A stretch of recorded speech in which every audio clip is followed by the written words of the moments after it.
Hello, I'm Jordan, and welcome to episode 3 of Unwarranted Doomwad Reviews, the series where I play Doomwads and then give them a review that nobody asked for. So today I'm actually using my headset's microphone, so hopefully I sound a little bit better. Just let me know in the comments about that.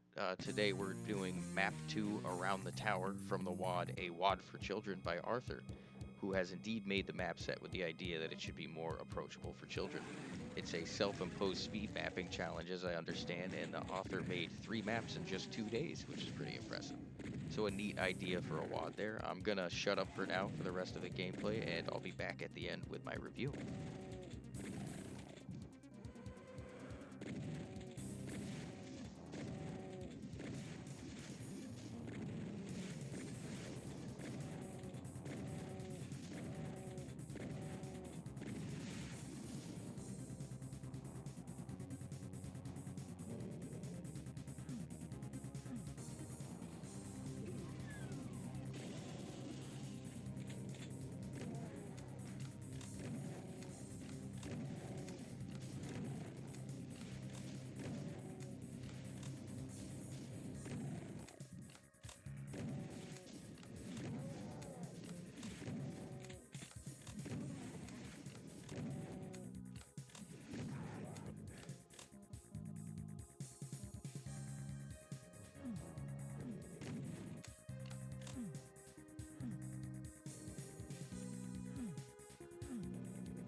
I'm back. I hope you enjoyed that gameplay. I'll get into my review now, and I use a scoring system based on three things, that being visual design, gameplay, and originality, each ranked 1 through 10 for a final score out of 30, then of which I'll use to rank the map A, B, C, D, or F.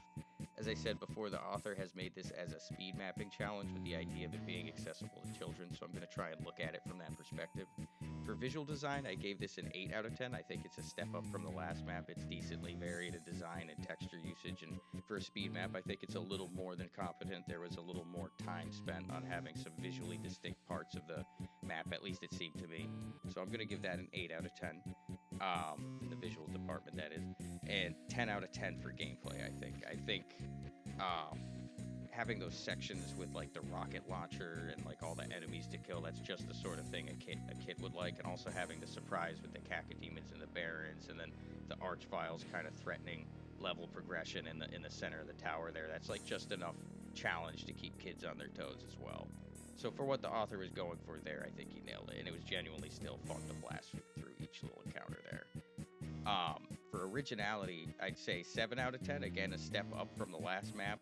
There was a bit more of an idea when it came to like location and map progression and like what this little area is supposed to be. It's still within the realm of just, you know, abstract, kind of could be anywhere base Doom design, but and nothing too outside the box. But I think there was more like intent and purpose in what the level is supposed to be. Like there is that guarded tower in the center there. So I think there is a bit more of like a solid thought out design to the actual map progression and like layout of like what this area is supposed to be. It's kind of like a circular design. You have the branching paths that kind of go off of each section there, and it all loops back together. So in total, that would give us a 25 out of 30, landing the map just over into the score of A for today's recipient of the Unwarranted review. Yeah, I definitely like this one more than the last one a little bit. There is more energy to it. The explosive rocket launcher sections is something I personally like, that type of gameplay where you're giving the player a lot of enemies to face and like something to slaughter them with is a sort of section I personally like to add into my own maps as well. I like to use it as either a pace breaker or something to make the player feel a little bit more powerful in that section. Yeah, fun little map to blast through though. I like the custom music as well. I didn't say anything about that yet, but I do like the addition of the custom music here. They're all nice little tracks. So thanks so much for watching. Make sure to tune in for the last map review and the final review if you're interested. Thanks a bunch.